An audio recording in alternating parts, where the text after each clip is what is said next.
आज का दिन जम्मू कश्मीर के लोगों के लिए बेहद खास है, या यूं कहें कि आज का दिन जम्मू कश्मीर के लिए ऐतिहासिक दिन है। आज यानी सोमवार को प्रधानमंत्री नरेंद्र मोदी ने जम्मू रेल डिवीजन का वर्चुअली उद्घाटन किया। इस दौरान सीएम उमर अब्दुल्ला ने कहा कि यह जम्मू कश्मीर की एक लंबित मांग थी जो आज पूरी हो गई है। इसके लिए उन्होंने प्रधानमंत्री और रेल मंत्री का दिल से धन्यवाद भी किया। बता दें कि जम्मू को अपना डिवीजन मिले बहुत पहले की मांग रही है। पहले हमारा डिवीजन फिरोजपुर था। अब जम्मू में रेल डिवीजन बनने से जम्मू कश्मीर, हिमाचल प्रदेश और पंजाब के पठानकोट क्षेत्र की फिरोजपुर डिवीजन पर निर्भरता खत्म हो जाएगी। दिल्ली से कश्मीर तक सीधी ट्रेन सेवा शुरू होने के बाद भारत सरकार ने जम्मू में नया रेलवे डिवीजन बनाने का फैसला लिया था। बता दें कि कश्मीर में सर्दियों में जब मौसम खराब होता है तब 5,000 की हवाई टिकट हमें 25,000 में खरीदनी पड़ती है। अब इस रेल डिवीजन से न सिर्फ रेलवे को लाभ होगा बल्कि व्यापार और उद्योग जगत को भी इससे लाभ मिलेगा। यहाँ से सामान ले जाना सस्ता होगा। अब रेल के माध्यम से हमारा संपर्क फिरोजपुर से नहीं बल्कि जम्मू से होगा, जिसके चलते रोजगार को भी काफी लाभ मिलेगा। बता दें कि पंजाब और हिमाचल का हिस्सा भी इसके साथ जोड़ा गया है।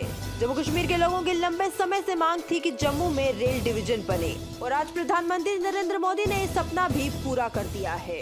बता दें कि इस रेल डिवीजन से पठानकोट, जम्मू, उधमपुर, श्रीनगर, बारामूला, भोगपुर, सिरवाल, पठानकोट, बटाला, पठानकोट और पठानकोट जोगिंदर नगर सेक्शन को शामिल करते हुए 772 किलोमीटर लंबे जम्मू रेलवे डिवीजन का निर्माण किया गया है, जिससे जम्मू कश्मीर और आसपास के क्षेत्रों को लाभ होगा।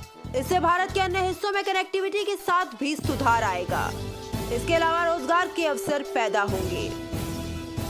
आज देश में आधुनिक इंफ्रास्ट्रक्चर निर्माण का महायज्ञ चल रहा है। उत्तर में जम्मू कश्मीर, पूरब में उड़ीसा और दक्षिण में तेलंगाना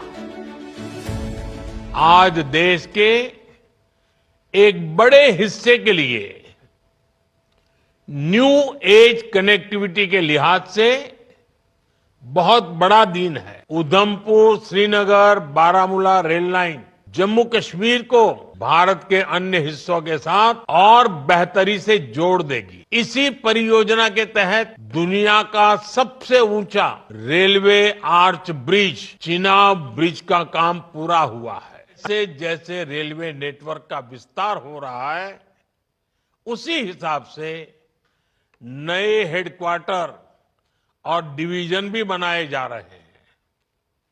जम्मू डिवीजन का लाभ जम्मू कश्मीर के साथ साथ हिमाचल प्रदेश और पंजाब के कई शहरों को भी होगा। इससे लेह लद्दाख के लोगों को भी सुविधा होगी। साथियों, हमारा जम्मू कश्मीर आज रेल इंफ्रास्ट्रक्चर में नए रिकॉर्ड बना रहा है। उधमपुर, श्रीनगर, बारामूला रेल लाइन, इसकी चर्चा आज पूरे देश में है। ये परियोजना जम्मू कश्मीर को भारत के अन्य हिस्सों के साथ और बेहतरी से जोड़ देगी। इसी परियोजना के तहत दुनिया का सबसे ऊंचा railway arch bridge, Chenab bridge का काम पूरा हुआ है। अंजी खड्डू ब्रिज, जो देश का पहला केबल आधारित रेल ब्रिज है, वो भी इसी परियोजना का हिस्सा है। ये दोनों इंजीनियरिंग के बेजोड़ उदाहरण है। इनसे इस क्षेत्र में आर्थिक प्रगति होगी और समृद्धि को बढ़ावा मिलेगा। पर आज एक बहुत बड़ी उपलब्धि जम्मू वासियों के लिए, जम्मू के राजनीतिक दलों के लिए, जम्मू के उद्योग जगत के लिए, इसके लिए बार बार यहाँ से मांग आ रही थी। हमारे चैम्बर के अध्यक्ष अरुण गुप्ता जी स्वयं भी एक विज्ञापन लेकर के दिल्ली पहुंचे थे। भारतीय जनता पार्टी की ओर से भी ये मांग रही, सरकार का भी ये तकाजा था। मुख्यमंत्री जी जो वर्तमान में, उन्होंने भी ये कहा।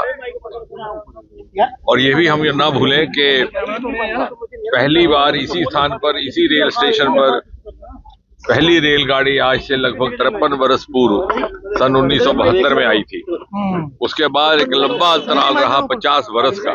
सरकारें आई गई लेकिन किसी ने चिंता नहीं की। शायद उनकी प्राथमिकताएं भिन्न थी, शायद इस क्षेत्र का विकास हो, उनको इसकी प्राथमिकता ना थी। शायद वो ये भी नहीं चाहते थे कि कश्मीर घाटी रेल के माध्यम से बाकी हिंदुस्तान से जुड़ करके मुख्य धारा का हिस्सा बने। मोदी जी ने 2014 के बाद आने के बाद एक क्रांति लाई रेल के क्षेत्र में। प्रधानमंत्री बनने के बाद उनका सबसे पहला प्रमुख कार्यक्रम था कटरा रेलवे स्टेशन का लोकार्पण करना। उसके उपरांत पहले ही दौर में जब वंदे मातरम की प्रक्रिया प्रारंभ हुई देश में, तो कटरा दिल्ली की वंदे मातरम हमें नसीब हुई। तब सूची एक तैयार हुई कि कौन कौन सी रूट्स पर 2 बार वंदे मातरम चलनी है, तो दूसरी वंदे मातरम यहीं आई। जनता की मांग थी कि कठुआ और उधमपुर पर स्टॉप हो, वो भी रहा। उधमपुर के स्टेशन को एक शहीद के नाम पर, फौजी के नाम पर रखा गया, माटी तुषार महाजन। कहने का तात्पर्य ये कि एक ऐसा प्रदेश जो आजादी के 60-70 वर्ष तक रेल की मुख्य धारा से, भारतीय रेलवे की मुख्य धारा से अलग था। आजादी के समय रेल सिर्फ पठानकोट तक थी, सन 1972 में जम्मू तक पहुंची और उसके बाद से छोड़ दिया गया था। और ये लोगों ने समझौता कर दिया था कि इससे आगे रेल की पटरी का निर्माण हो ही नहीं सकता। लेकिन मोदी है तो मुमकिन है। आपने देखा दुनिया का सबसे ऊंचा रेल का पुल यहाँ निर्माणित हुआ, जो नहीं हो सकता था वो हुआ। और आज कुछ ही दिनों में जब कश्मीर घाटी शेष हिंदुस्तान के साथ और दुनिया के साथ रेल के माध्यम से जुड़ जाएगी, तो मुझे लगता है एक ऐसा चमत्कार जिसे दुनिया सराहेगी और दुनिया के इतिहास में सुनहरी अक्षरों में लिखा जाएगा।